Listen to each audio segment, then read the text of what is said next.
And turn to Proverbs chapter 16. That's where we'll be.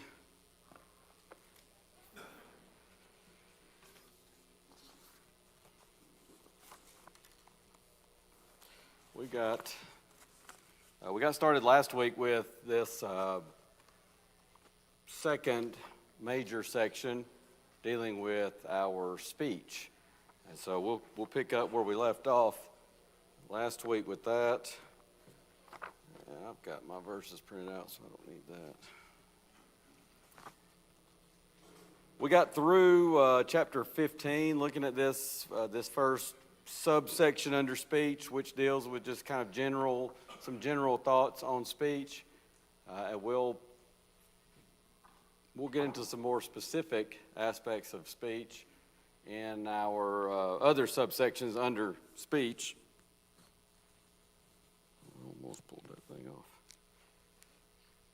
So let's pick up with chapter 16, verse 13, as you can see there on the screen. And if it ever gets to the point where I need to magnify that font a little bit more, somebody just wave at me, holler at me, and say, "Hey, I can't see it," and we'll do that. But I think that's the same size I've been using. Everybody said they could see, but if not, just let me know.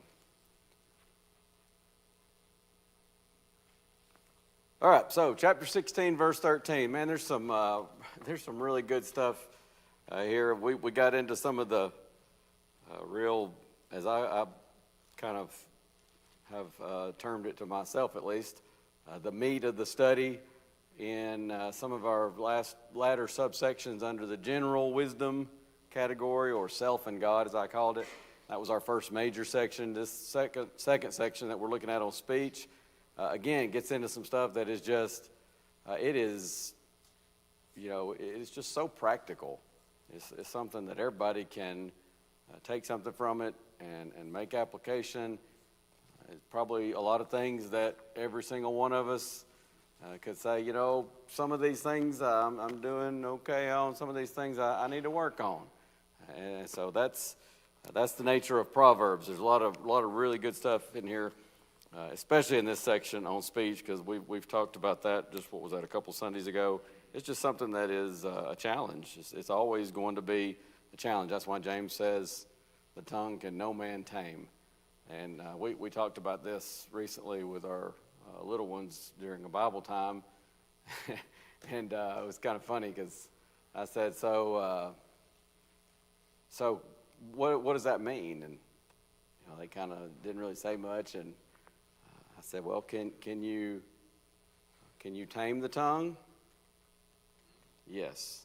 And then they said, "No." "Yes." And I think it was Paisley that said, "Yes." I said, "So you disagree with the Bible?" And then she's like, kind of like, "Hang on." So she says, "Well, I guess not. The Bible says you can't. So that means you can't control your speech?" "Well, I mean, it does say the tongue can no man tame, Dad. Mom's always telling us we have to be careful what we say." And you could tell they were just kind of like ready to throw their hands up, like, "I don't know."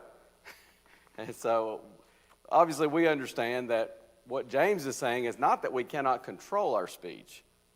He's saying you can never, figuratively speaking, let your guard down and just say, "Well, I got this. I don't have to try. I don't have to worry about it. It just comes second nature to me. I always say the right thing. I always keep silent when I need to keep silent. I never mess up when it comes to speech." There's not a person who can say that honestly, truthfully. And so in that sense, the tongue can no man tame. So a lot of really practical stuff here. Proverbs 16:13. Again, left side's New King James, right side's ESV. You'll see the comparison. I'll be reading these from the King James Version, at least to start off. "Righteous lips are the delight of kings, and they love him that speaketh right." Well, you really want to, it helps at least to back up to verse 12, because it seems like they do kind of go together. King James says in verse 12, "It's an abomination to kings to commit wickedness, for the throne is established by righteousness." And so really in verse 12, you have what the king hates. Again, this is assuming it's a righteous king. Verse 12, you have what the king hates. In verse 13, you have what he loves. And so he hates, it's an abomination to commit wickedness. He understands his throne is established, grounded, we might say, in righteousness. Then in verse 13, you have what he likes, righteous lips. Those lips that speak what is right, what is truthful. Those are the delight of righteous, good kings. And they love those who speak what is right. The kings have to be able, and really we say kings, leaders, have to be able to depend upon the words of those who are close to them. Close, not necessarily in proximity, but they have the king's ear. Maybe he leans on them for advice. He's got to be able to trust, to depend on those words. Otherwise, he's going to very quickly come to harm and probably, give it enough time, ruin. So that's a very, very important concept there. But again, verse 12, you have what kings hate, righteous kings hate. 13, what they love. Now, our next verse in this context of speech, general speech, is in verse 21, same chapter. The wise in heart shall be called prudent, and the sweetness of the lips increaseth learning. We're, of course, homing in more so on that second phrase here. The sweetness of the lips increaseth learning. This is an interesting thing. Sweetness is translated pleasantness in some versions. I think it's in one of these. It's got sweetness in New King James and ESV. I was trying to remember where I saw pleasantness. Might have been, Bob, you got your ASV? What is it? 1621, that second phrase. Has it got sweetness or pleasantness? The sweetness of the lips increases learning. Might have been RSV where I saw that. Anyway, some versions have pleasantness. And that word, that Hebrew word, is used only, at least in the book of Proverbs, it's used only here and in chapter 27, verse 9, which says, ointment and perfume rejoice the heart, and so doth the sweetness of a man's friend by hearty counsel, or we might say the pleasantness of a man's friend. Now, there are forms of this word, this Hebrew word for sweetness or pleasantness. Forms of the word are used in Proverbs 9:17. Stolen waters are sweet, and bread eaten in secret is pleasant. Proverbs 16:24. Pleasant words are as an honeycomb, sweet to the soul, and health to the bones. 24:13 says, my son, eat thou honey because it is good, and the honeycomb which is sweet to thy taste. And Proverbs 27:7 says, the full soul loatheth an honeycomb, but to the hungry soul every bitter thing is sweet. But really, in this section, it might be fair to say I've got in my breakdown here, verse 21, and then I have our next verses in chapter 16 as 23 and 24. But really, it'd be fair to say that 21 through 24, all four of those verses address the theme of good speech, proper speech. And so you see here in 21, the wise in heart shall be called prudent, and the sweetness of the lips increaseth learning. Then 22, understanding is a wellspring of life unto him that hath it, but the instruction of fools is folly. Then 23 says, the heart of the wise teacheth his mouth, and addeth learning to his lips.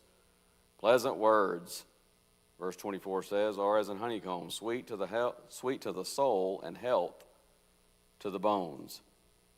But looking at that last phrase of verse 21, as I mentioned, that's kind of the one we're centering on, that particular phrase.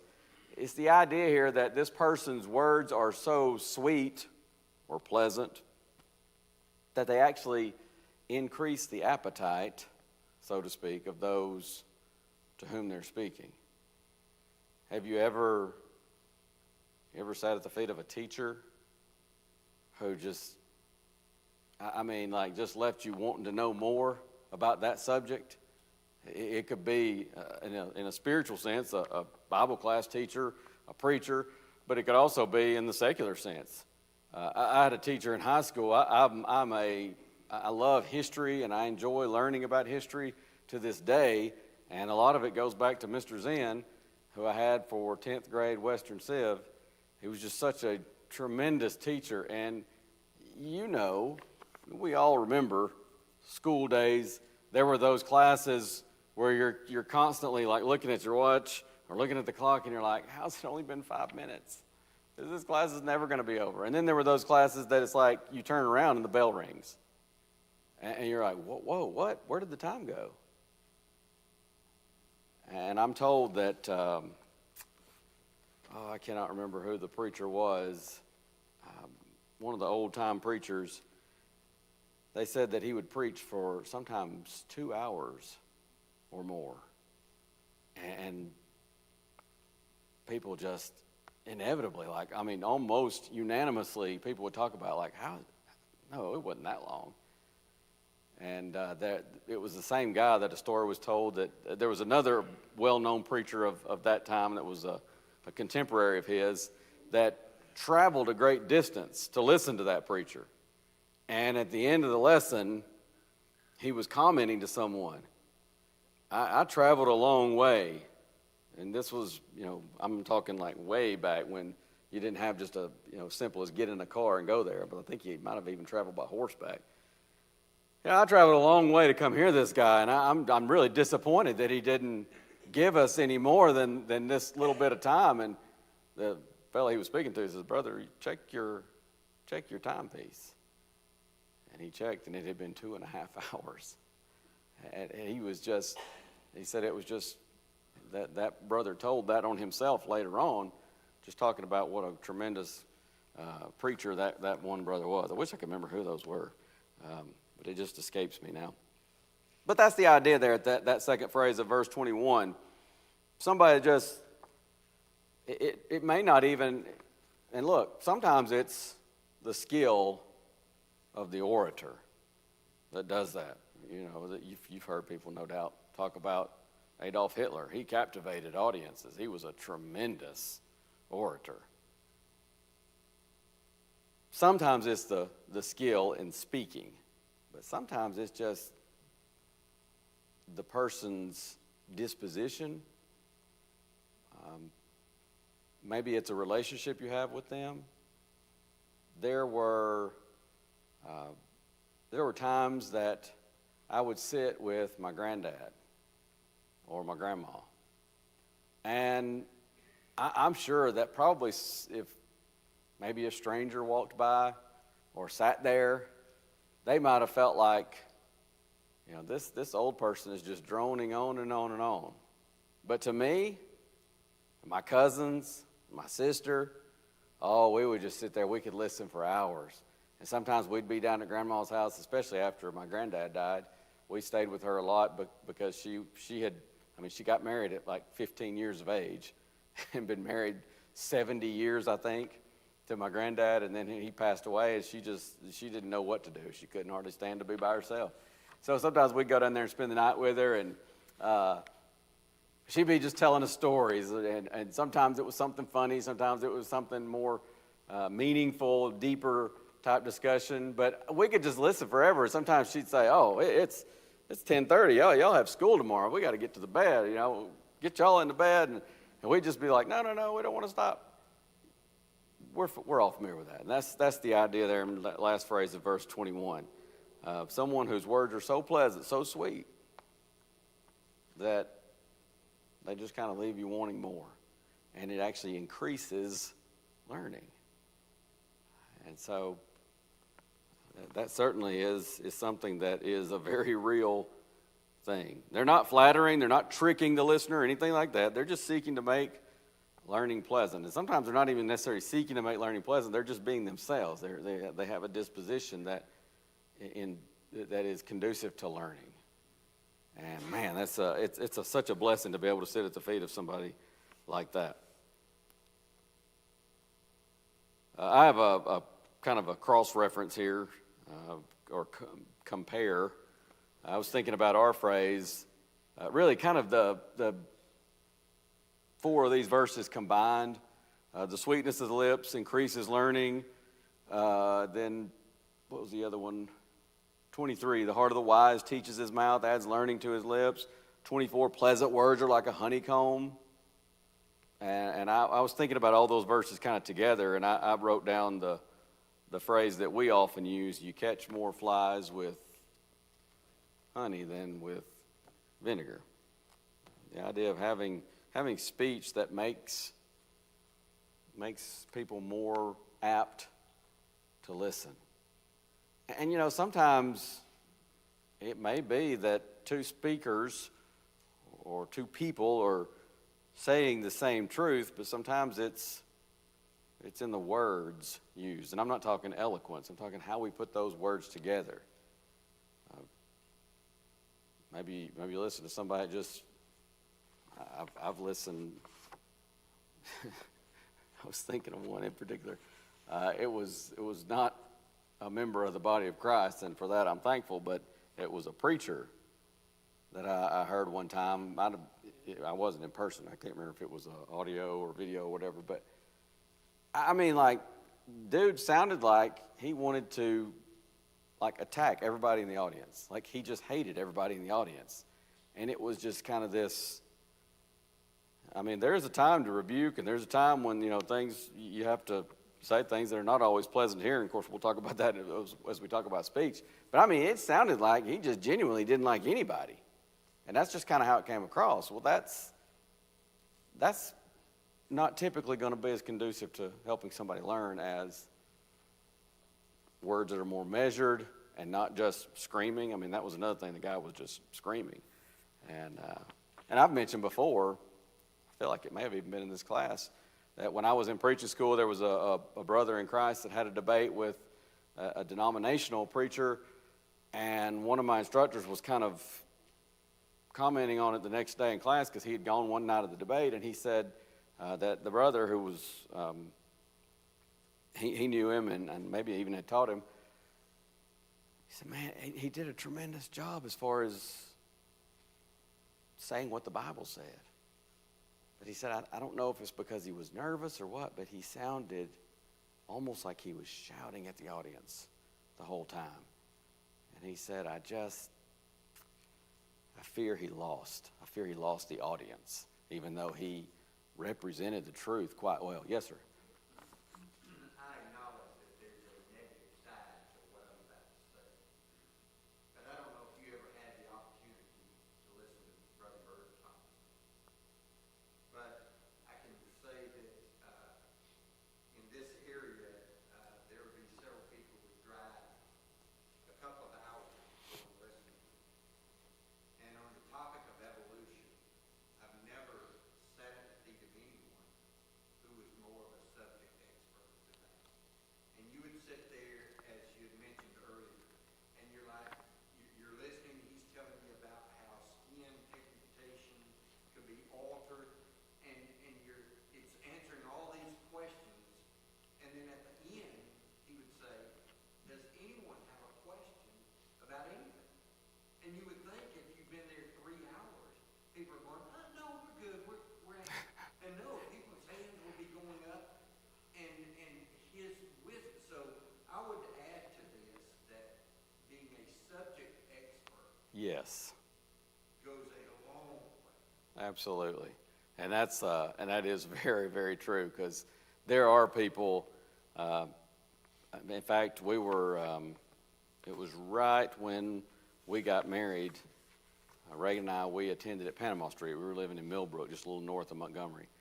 And so we started worshiping at Panama Street. And that's where, at that time, all the AP guys just about were, when they were in town, were there. Now, granted, that wasn't all that often because they were traveling a lot and speaking at a lot of places. But we had the opportunity sometimes to hear Kyle Butt, Eric Lyons, Bert, Brother Thompson. And when I was in Collinsville up in St. Louis there, he came and did I think it might have been a weekend type meeting / seminar type thing. And same thing, like you described. I mean, it'd be 2 hours or more. And are there any questions? And like you said, you would think people would be like, hey, let's just shut it down, okay? But no, I mean, like people were. And that's, a lot of that is because of, he had a good demeanor and he was a good speaker. but it was more so about his expertise, and it came through, and it was so obvious. And that is a very, very good point. And that was kind of my history teacher in high school. He was, you could tell he knew the history. You sometimes felt like he knew the people from history, but he also had a kind of an infectious enthusiasm about it. He was just a bit of an eccentric person, but it kind of made it, I don't know, it just made it fun. And but yeah, that's kind of the same thing. And I was thinking when you mentioned that, it made me think of Marshall Keeble. That was another one that reading Brother Schultz's biography of Brother Keeble. He talked about how if it was ever announced somewhere that Keeble was going to be preaching or speaking, it might be just at a college in chapel. And he said, it'd just pack out the chapel hall. People, not students only, but like adults coming from miles around, just packing the place out because they want to hear him. He just had that ability, and then that's a very unique thing. Of course, I was thinking about that as well with Brother Brinkley when he came here, and we packed out a lot of folks in this building as well. Another one, it took us a while to get Brother Wayne Jackson to come here, but he's another one. And I made the observation, he would stand up there and speak for 45 minutes, you looked at your watch and you thought it was like 10. Yeah. He was so smooth and enthralled and an expert. Really, he was a master of Scripture. And Brother Wayne, Chris was mentioning Wayne Jackson, and he was not a person that would just blow you away with the dynamics, but I mean just another one that his expertise in the Scriptures, and a lot of the field of evidences as well. It was tremendous. So yeah, that's a very good point about the expertise, because that adds a lot to that. Verse 23 here, kind of staying in this same little section, the heart of the wise teaches his mouth, adds learning to his lips. It's the idea of somebody who speaks, got it backwards, who thinks before speaking. And the heart of the wise there is referencing his mind. I'm not even going to attempt it now because I got mixed up a while ago, but one of the versions I was looking at, sometimes I've looked at so many versions I forget which one's which. But one of the versions I looked at actually translates it mind. The mind of the wise teaches his mouth and adds learning to his lips. But that's that idea. The ESV has it as you see there, the heart of the wise makes his speech judicious. I like that rendering. Reminded me of Psalm 37:30. The mouth of the righteous speaketh wisdom, and his tongue talketh of judgment, or justice, we might say. There was another verse. We kind of mentioned this last week a little bit, touched on it. Matthew 12:34 and 35, where Jesus says, out of the abundance of the heart the mouth speaketh. And he goes on to say in verse 35, a good man out of the good treasure of the heart bringeth forth good things, and an evil man out of the evil treasure bringeth forth evil things. And of course, he goes on to say that by your words you'll be justified, by your words you'll be condemned. And that tells us how important this subject of how we speak and our speech, how important this subject is. And then verse 24, the pleasant words, sweet words, kind words, whatever synonymous term we want to use, they're like honey. They add flavor to what we say without being, harsh and abrasive. They add flavor to our speech, but along with goodness and health. And that's a package deal there if we're going to have the kind of speech that God ultimately wants us to have and the kind of speech that is the most helpful. That's a package deal, because you can have speech that you can add flavor and it can be sweet in the sense of it's not very abrasive, but not tell the truth, right? Or not tell what somebody maybe needs to hear. Something's missing there. Kind of like the health and wealth preachers of today, that just kind of telling people what'll soothe them, make them feel good. And that's not new. Isaiah talked about that. It's people that would say the prophets prophesy not. Speak to us smooth things, smooth words. That's been around nearly as long as mankind's been around. People that just want to hear things that make them feel good. And so you don't want to have words that are smooth and sweet, but they don't have the goodness and the health. But at the same time, you could go to the other extreme and say words they're filled with goodness, healthy as far as from a doctrinally sound, biblically sound position, but say it in such a way that, boy, it really is, it kind of falls on deaf ears, right? So the idea there is to borrow an expression from Brother Brinkley, to get those two horses to pull together. Sweetness of speech, but also healthy, good. That's beneficial. All right, anything else on that? We kind of looked at all four of those verses together. If not, let's go to chapter 17.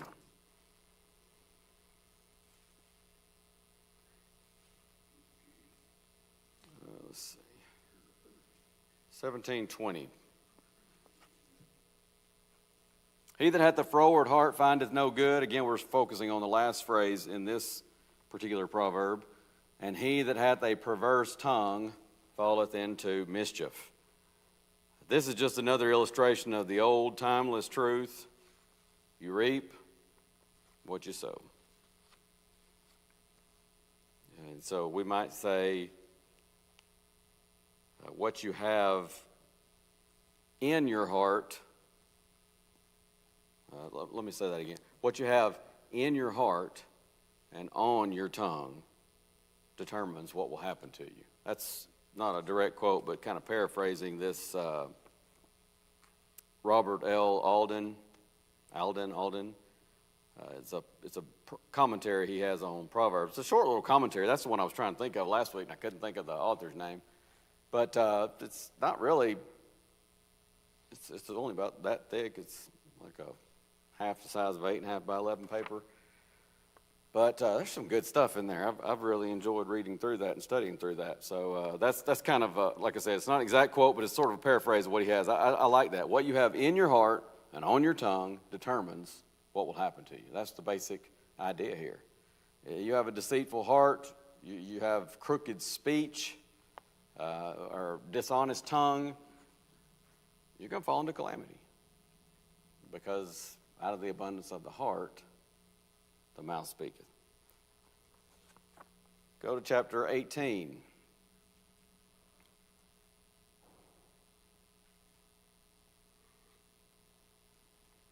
Do y'all like that better if it's as long as it's in view? Like we're going to be looking at verse 4. Is it better to leave a little context there above it? Is that better? I've been scrolling right up to the verse, but that sometimes it helps to see a few verses, a verse or two above it. So I'll try to remember to do that. 18:4. The words of a man's mouth are as deep waters, and the wellspring of wisdom as a flowing brook. This is an interesting one to me because there's a question here, and I don't know if anybody can say with 100% certainty because it's a difficult thing to say for sure on. I believe the King James is the only version I saw that has this.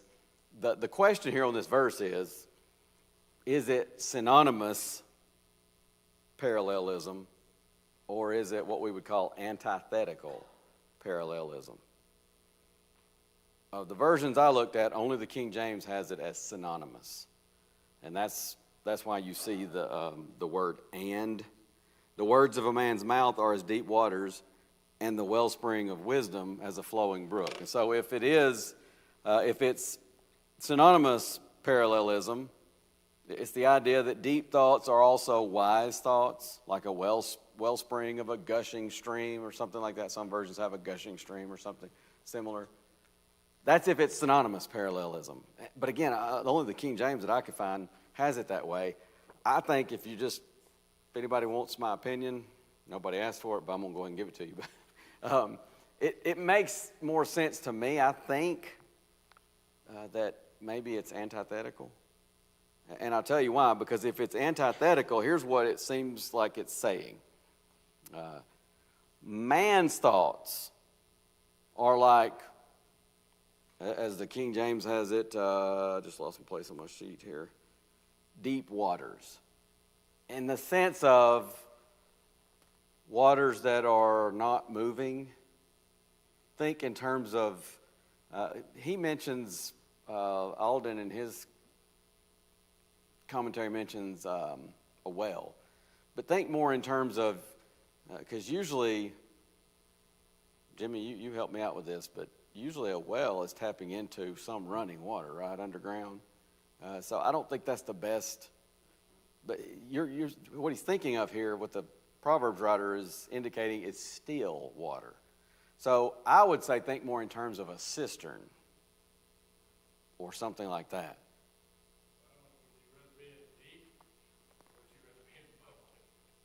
Right.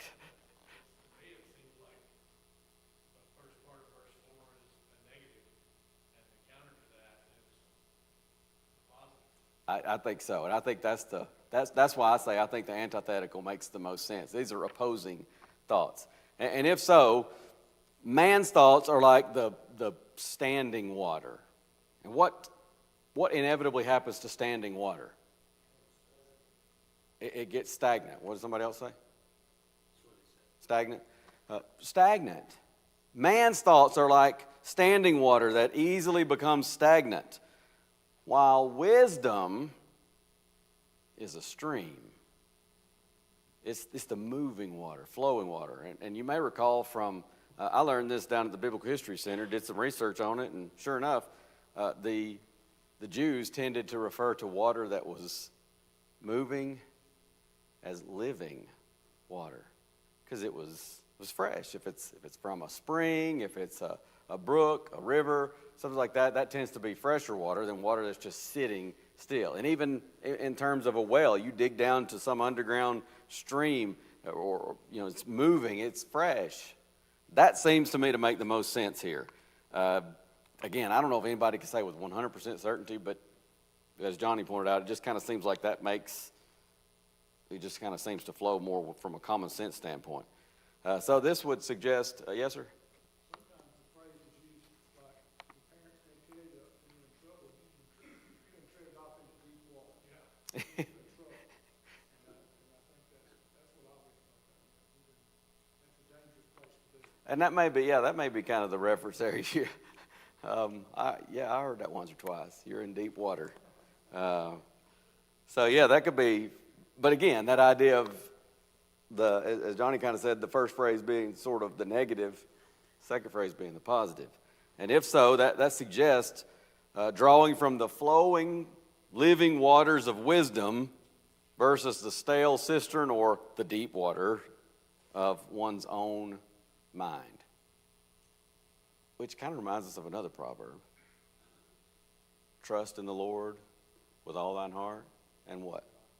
Lean not unto thine own understanding. In all thy ways acknowledge him, and he shall direct thy paths. So again, that makes most sense to me. Next that we'll look at is just a few verses down, a couple of verses down, 6 and 7 of chapter 18. Really, we could say 6 through 8 all deal with correct use of speech and the tongue, but we'll really get to 8 more under gossip. We'll comment on just a brief mention here. Verse 6, as you see on the screen there, ESV, it has a fool's lips walk into a fight. I didn't read it from the King James, did I? 18, 6 and 7. A fool's lips enter into contention, and his mouth calleth for strokes. Verse 7 says, a fool's mouth is his destruction, and his lips are the snare of his soul. ESV has verse 6 as a fool's lips walk into a fight, and his mouth invites a beating. That's about as plain as you can put it. But it's true, right? I mean, have you not known? I mean, probably everybody in here who is of any years has known somebody that their lips walked them right into a fight, and maybe on more than one occasion. We may have had that happen to ourselves sometime. Verse 7 is going to repeat the thought of verse 6, just kind of basically in different words. Again, I like the ESV rendering there in verse 7 on that first phrase. A fool's mouth is his ruin. Destruction is a good way to put that as well. But I don't know, something about that word, ruin. And his lips are a snare to his soul. Fools cause themselves trouble by their words. Maybe that they're speaking too much. It may be that they speak so boastfully or in such an attacking way that, it's just all kind of ways. They walk themselves right into trouble with their speech. Verse 8 is identical to chapter 26, verse 22. And just about every other version you look at, in fact, I will say, I didn't check every version. It was, I don't know, I've looked at 4, 5, 6 versions, not on every single verse. I did look at several on this one. Every version I looked at has it as, you got tasty trifles in the New King James, delicious morsels in the ESV. I think the RSV maybe has delicious morsels as well. ASV, I think, has the tasty trifle. Dainty morsels, okay. So, but most every other version has something like that, delicious morsels. And it's I say that just because it's very different from how the King James puts it, which is the words of a talebearer are as wounds. But the idea seems to be, we've discussed this before, that it's the idea of what is it about gossip, and sometimes even slander, that we being humanity, we tend to eat it up. I mean, it's like a tasty dessert, or you fill in the blank with your favorite food, but we tend to eat it up. And rare is the person who, when somebody says, hey, I need to tell you something about old Chad, but don't tell anybody about this, okay? Rare is the person who says, whoa, hey, are you about to gossip? Because I don't want to hear that. I don't want any part of that. Or somebody who says, no, I don't want to hear that. If it's something negative, I don't want to hear it. Unless you're going to tell me something good about this person. We tend all too easily to say, oh, what? No, I hadn't heard. Sometimes that's just how it starts out. Hey, did you hear about Bob? Did you hear about what happened to Mom? And more often than not, no, tell me. And it's very easy, even without necessarily intending to be, I'm not, it may not be that I'm just thinking, I'm just going to be a gossiping person, and let me go tell about what happened to Bob. It's easy to do, and that seems to be that idea. Delicious morsels, or if you like that ASV rendering, dainty morsels. Inquiring minds, yeah, they want to know. That's the idea, and it is. It's difficult. But we'll talk more about that when we get to our section on gossip. Let's go to 18:17. About to go to the next chapter, but this is still in the same chapter. First bell? Okay, I was going to say, did I just completely lose track? 18:17. We've mentioned this verse numerous times before, but boy, it has to do with speech, doesn't it? He that is first in his own cause seemeth just, but his neighbor cometh and searcheth him. Well, we sometimes say there are two sides to every story. Now, it's not original with Brother Leroy, but Leroy Dedman is the one that I first, at least that I can recall, first heard say this. And it stuck with me, and it always made me laugh because he would say this a lot. We worked together at GBN. Something would come up, and it might be just something that was happening with somebody else. It might be something that was happening with some workers at GBN or something, but he would sometimes make the statement, there are three sides to every story. You ever heard that? My side, your side, and the truth. And sometimes that can happen. You can have somebody, this is their side, the other person or party, and sometimes the truth is not really in line with either one of those. But the point is to listen to all sides of a matter before you make a decision. Paul Harvey became famous for, well, he didn't become famous for it, but became more famous. Kind of became famous for his news broadcast, but for many years, one of his most popular segments was the end of his program. When he finished the news, he would give you what?